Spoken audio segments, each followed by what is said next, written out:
A really good race to finish the card on Sunday.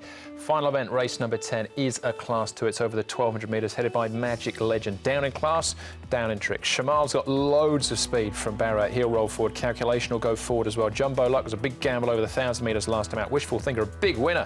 Beat Hot King Prawn last time, the only horse to do so. Gunnison ran a lightning quick time at Happy Valley last time out. Lockheed's first up since the Derby. Montreal was a last start winner over the 1,000 metres. And Mission Tycoon goes up in class, much like Montreal, after a course and distance win last time out. This is a really good race to finish the programme. Bet we'll have a look at this, the speed map is concerned. Shamal will probably end up leading, but right in behind him, really interesting tactical battle here, Montreal and Mission Tycoon. This is a very good quality Class 2, isn't it, Andrew? A lot of the potentials, you know, sort of stars maybe even for next season doing battle here. Shamal should have the pace to hold them out early, but Montreal can race handy. Mission Tycoon likewise. We know Jumbo Luck returned last start with a win over the 1,000. Potentially might get outside, give Montreal a little bit of cover. Gunnison, I think, will look for cover in behind. We know Calculation's been able to lead on the dirt, but he won't have the pace here. That does look the format. And I think whatever happens, Montreal and Mission Tycoon, primarily the two main chances in the race, with the exception, of course, of Wishful Thinker, who always gets back, should get gun runs. Yeah, a huge closer last time out. What have you seen in the morning, Paul? The first one we're going to have a look at is Magic Legend, actually. He's been going quite nicely. He seems to be held up to the rigours of racing well. He's a very fit horse. This will be his 15th start this season. Cheek piece has come off. Seems to be working OK down the back straight here. Douglas White does know this horse very well. Lockheed, now, I thought I'd show him. He comes in fresh. He's been gelded. He's dropped 26 pounds. His last time we saw him was in the Derby. He's had that ultimate gear change, and now he's back on the track, and his trials have been pretty good leading in as well. Mission Tycoon, he's a nice horse, this one. It was a really good win from him last time. He had a perfect trip, but he should get a perfect trip again.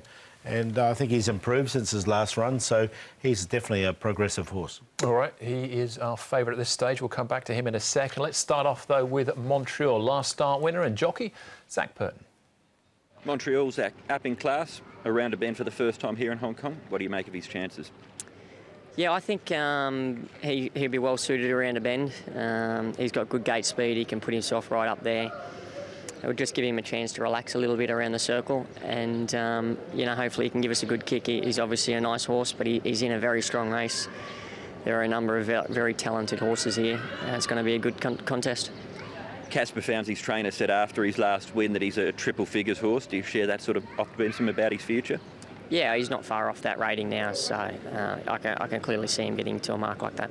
And there was improvement from him. We saw first up to second up. Is there more improvement to come third up here?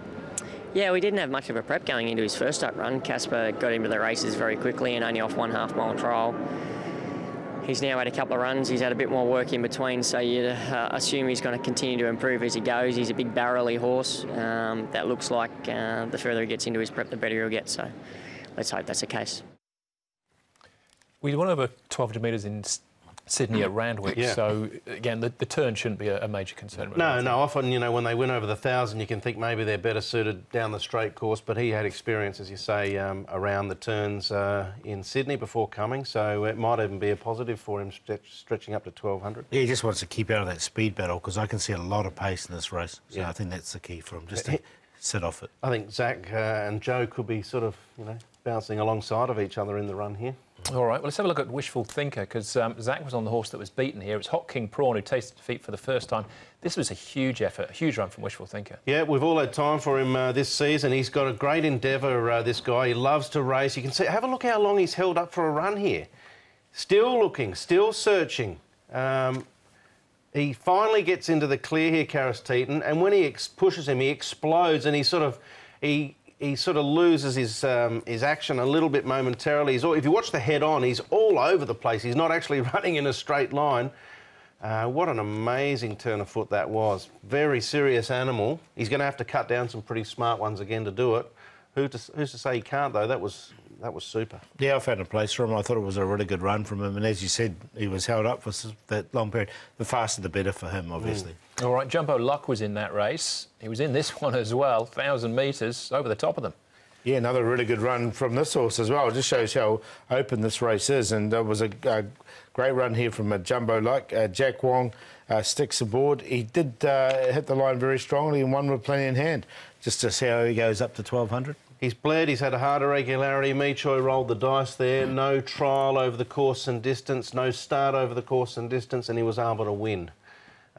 Again, we've changed course and distance, so that might be the negative. Having said that, he has won over the 1200 3 times. Gunnison around fourth there, then came out and won at Happy Valley. This is Mission Tycoon, though, the last start win. Could find himself in a similar position, looking for a gap either up the rail or just around the outside of the leader. Yeah, I think he should get a nice run behind this fast pace, and if he gets through like he did here, look, he's going to be tough to beat once again. He's improved from his last start. He really went well on debut, backed it up with this win, and I can see him winning again.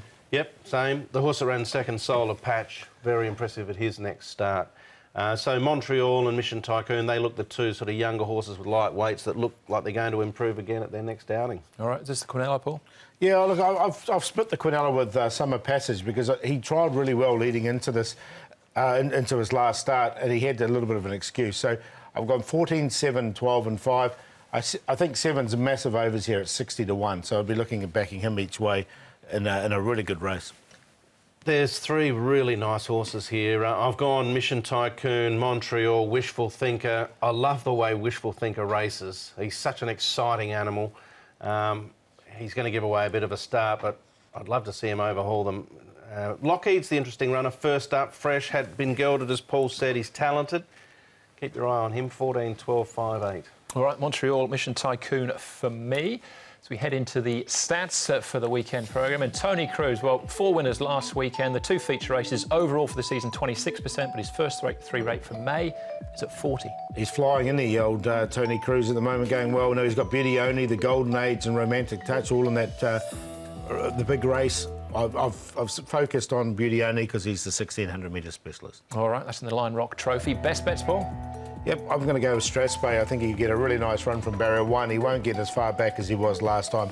It was an enormous run under the circumstances. And Summer Passage, I think, is a massive overs here in race number 10. Preble aboard, and I think he can run really well. $60 he is. Yeah, massive overs, isn't he? Play of the day in the last. The 2 favourites, Montreal and Mission Tycoon, throw them in. QQPs, the 3 of them. I'm going to go with Destin, going in fresh. Paul O'Sullivan has had winners recently that have been fresh, and he'll sit off the back of a nice pace. Tommy Berry's found a little bit of form, goes in with confidence. I think he'll run well, probably win for me. Sleep Education, race 6, number 4. It's a real trappy little race that. He's quite a nice horse, and he'll be a reasonable price.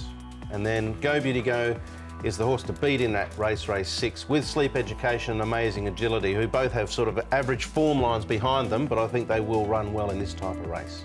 All right, Mickey Rich for me. Derek Loy in the saddle, so features again here for Ricky. He's down at the bottom of the handicap, close to a class drop, but step up in trip, good draw. They could even be an each way price as well. Race 9, number 11, and the long shot, Kai-Ying Legend and Neil Cal. I don't think it was a fluke last time out, finishing second. I think the drop back in trip will suit as well, but Super Rich to beat there. And he'll be part of the QQP as well. 1, 12 and 13 in race number 8. All right, that's it. Lion Rock Trophy, looking forward to that. And Werther possibly going towards Japan, as is Western Express. He'll be flying the flag for us. Yeah, for early start, 12:45 the first, because of the race in Japan. And we wish Sam Clippert and John Size, Western Express, all the best. Hope he can run well. Only 2 Hong Kong horses have been able to win there. Yeah, who are the big dangers, Paul, for these Sudakina? I think Suave Richard looks the one, and we've seen him, Red Fox as well, a couple of the, and Real Steel, some of those horses that we know a little bit about. What about your thoughts, Andrew? I agree entirely with Paul. We've run out of time as well. Thanks for watching on behalf of Paul, Brett and the rest of the team. Hope we see you at Sha Tin, where we will be racing to win. Good night. Good night.